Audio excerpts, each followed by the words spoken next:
In Lesson 3, we're going to be discussing two types of special right triangles.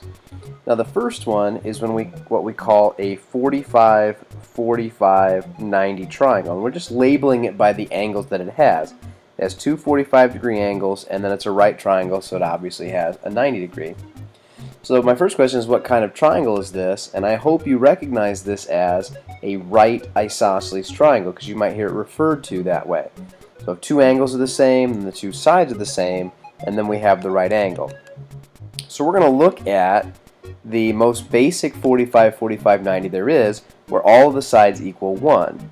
Since it's isosceles, if one leg is 1, the other side x is also equal to 1.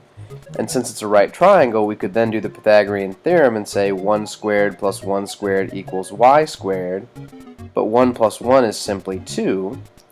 And the square root of 2 then is going to equal y. So y is going to equal the square root of 2.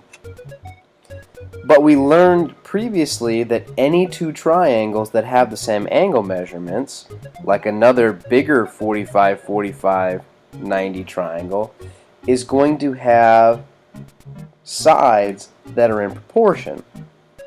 So I could set up a proportion that says 1 is going to compare to this side of 2, which should be the same ratio as this side compared to that side of the bigger triangle, which would be 1 compared to 2.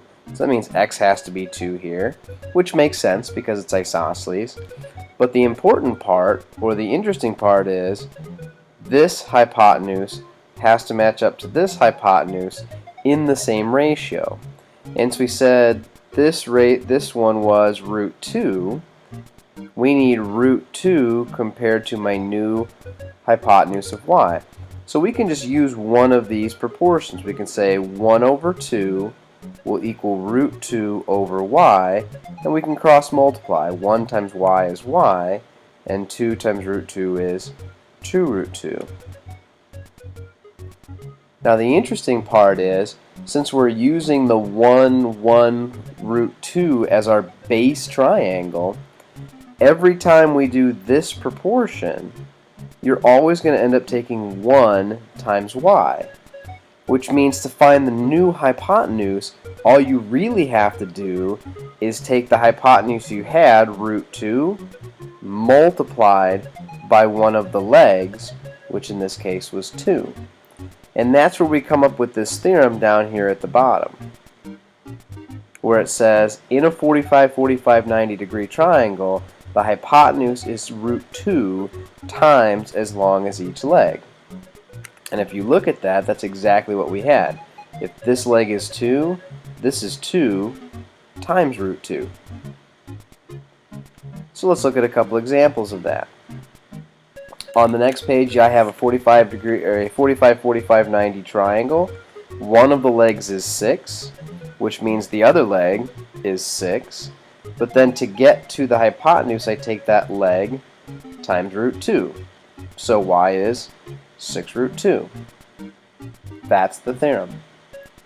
Now I may give you the hypotenuse instead of the leg, so you need to understand this leg got multiplied by root 2 to equal 6, which means to come back to the leg, I would need to divide by root 2. So this is going to be 6 divided by root 2, which we learned is 3 root 2. And then since this is an isosceles triangle, x is also 3 root 2. So these special right triangles are meant to be quick and fast once you recognize the pattern, which in this case is just multiplying the leg by root 2 to get the hypotenuse. In our next example, again, this is supposed to be a simple one. If you have a leg of 5, that means the other leg is 5, but to get to the hypotenuse, I have to multiply that leg by root 2, which would be 5 root 2. Don't let the hypotenuse throw you. When I give you the hypotenuse, the leg was multiplied by root 2, so to get back to the leg, I have to divide by root 2. So in this case, I'm taking 5 divided by root 2. but that's going to be 5 over 2, and the root 2 tags along, so it's 5 root 2 over 2. And since it's isosceles, that's going to be 5 root 2 over 2. Now, quick refresher, when I say the square root tags along, what we're technically doing when we divide by a square root is multiplying the bottom and the top by the same square root. So on the top I get 5 root 2, and on the bottom I get root 2 times root 2, which is root 4, which is 2. So I'm getting the 5 root 2 all over 2. I've just recognized the pattern that you're always going to take that top number divided by the number in the square root, and then the root 2, as I say, tags along. This is how I think of it. In our next example, I give you a square. Now, we learned in our quadrilaterals chapter that a square has right angles, and the diagonals are going to cut those opposite angles in half, which means in every square you have two 45, 45, 90s sitting right next to each other along the hypotenuse. So when you give me the side SQ is 10, I know lots of things about this triangle. I know that all the sides are 10, but to get to the hypotenuse I'd have to multiply by root 2, so QE is 10 root 2. And a lot of times you might hear me say things like 10, 10, 10 root 2, 5, 5, 5 root 2, 4, 4, 4 root 2. There's a very noticeable pattern in the 45, 45, 90 degree triangle. And if you get quick with that, these are very simple to do, and they're meant to be quick problems, not to spend a lot of time on them. So practice that and get good with the 45, 45, 90. There is a second type of triangle, and we're going to get to it from our equilateral triangle. So I've given you an equilateral triangle, and I gave you that one of the sides was equal to 2. Well, that means all the sides are equal to 2, because equilateral means having all the same sides. But if all the sides are the same, then that also means all the angles are the same. And since you only get 180 degrees in a triangle split evenly by 3 angles, means each of those angles is 60 degrees. So angle B is 60 degrees.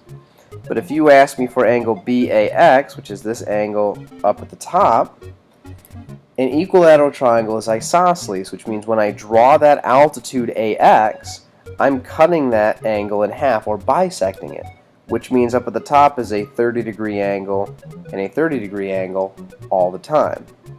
But since it's an isosceles triangle, when I draw altitude AX, I'm going to cut that bottom base in half to 1 and 1.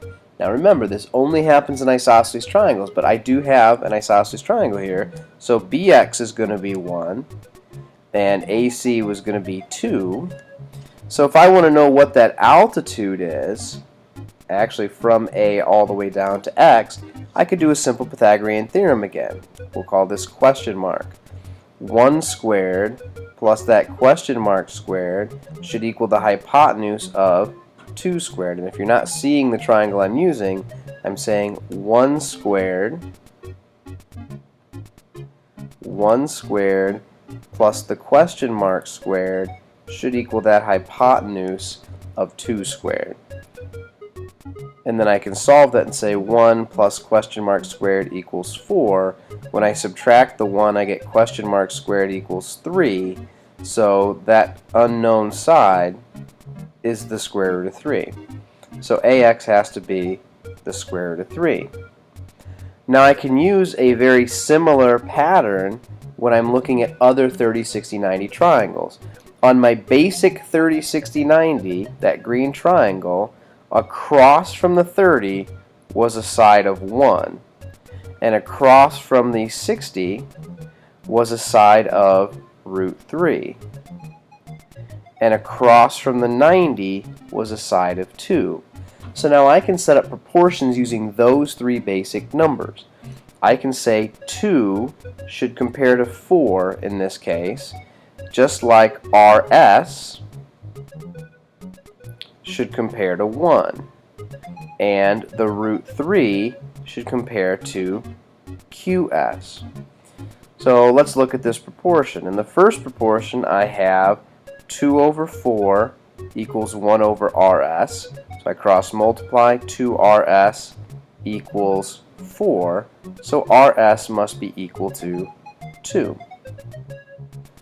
In my other proportion, I have 2 over 4 equals root 3 over QS, so I get 2QS equals 4 root 3, and when I divide by 2, I get that QS is equal to 2 root 3. So this one may not be as obvious to you, but if I put those numbers onto my triangle, this was 2, and this was 2 root 3, the relationship that I have here is that the hypotenuse is always 2 times that shorter leg, and we refer to it as the short leg because it's across from the 30. And the longer leg is always the short leg times the square root of 3. And that's what the theorem says. In a 30, 60, 90 triangle, the hypotenuse is twice as long as the short leg, and the longer leg is root 3 times as long as the short leg. So we're mostly interested in the short leg number because that tells us what the other ones have to be in relationship. That's a little trickier, so let's look at a couple examples of that. So here's a basic example of my 30, 60, 90 triangle. Across from the 30 is the short leg. The theorem says that I have to take the short leg multiplied by 2 to get the hypotenuse. So 6 times 2 is 12. It also says I have to take the short leg times root 3 to get the long leg. 6 times root 3 is simply 6 root 3. Done. That's the relationship that exists. Now I may give you a different number to start with, and you have to figure it out from there. But remember, everything starts from the short leg, and the short leg is always across from the 30 degrees. To go from the short to the hypotenuse is multiplied by 2, and to go from the short to the long is multiplied by root 3. Well, since you gave me the hypotenuse, to go back to the short leg, I have to do the opposite of how I got there, which would be then divide by 2. So 6 divided by 2 is going to be my short leg, which is 3. But now that I know the short leg, I'm going to multiply that by root 3 to get the long leg. So 3 times root 3 is 3 root 3. Let's do a couple more. In this example, again, I start by identifying this is my short leg because it's across from the 30. This is my long leg then, and this is my hypotenuse. To go from the short to the long is multiply by the square root of 3, and to go from the short to the hypotenuse is multiply by 2. Since I'm having the long leg given to me, I have to think, well, the opposite of multiplying by root 3 to get back to where I started would be to be dividing by root 3. So x is going to be 6 divided by root 3, which is 2 root 3. But now that I know that number, the short leg multiplies by 2 to equal the hypotenuse. So 2 root 3 times 2 is 4 root 3. So my hypotenuse y is going to be 4 root 3, and my short leg is going to be 2 root 3. Across from the 30 is the short, which means this is the long leg and this is the hypotenuse. Again, until you get the hang of this, I suggest you say to go from the short to the hypotenuse is times 2, and to go from the short to the long is times root 3. Which means I have to go backwards. I have the long leg and I want to get back to the short leg, so I have to divide by root 3. So this is going to be 8 divided by root 3, which is not a nice number. It's 8 over 3 root 3, or you could say 8 root 3 over 3. Then I have to take that number and multiply by 2 to get to the hypotenuse. So 8 root 3 over 3 times 2, well really that's just like 2 over 1, so I'm only multiplying the 2 times 8, which would be 16 root 3 over 3.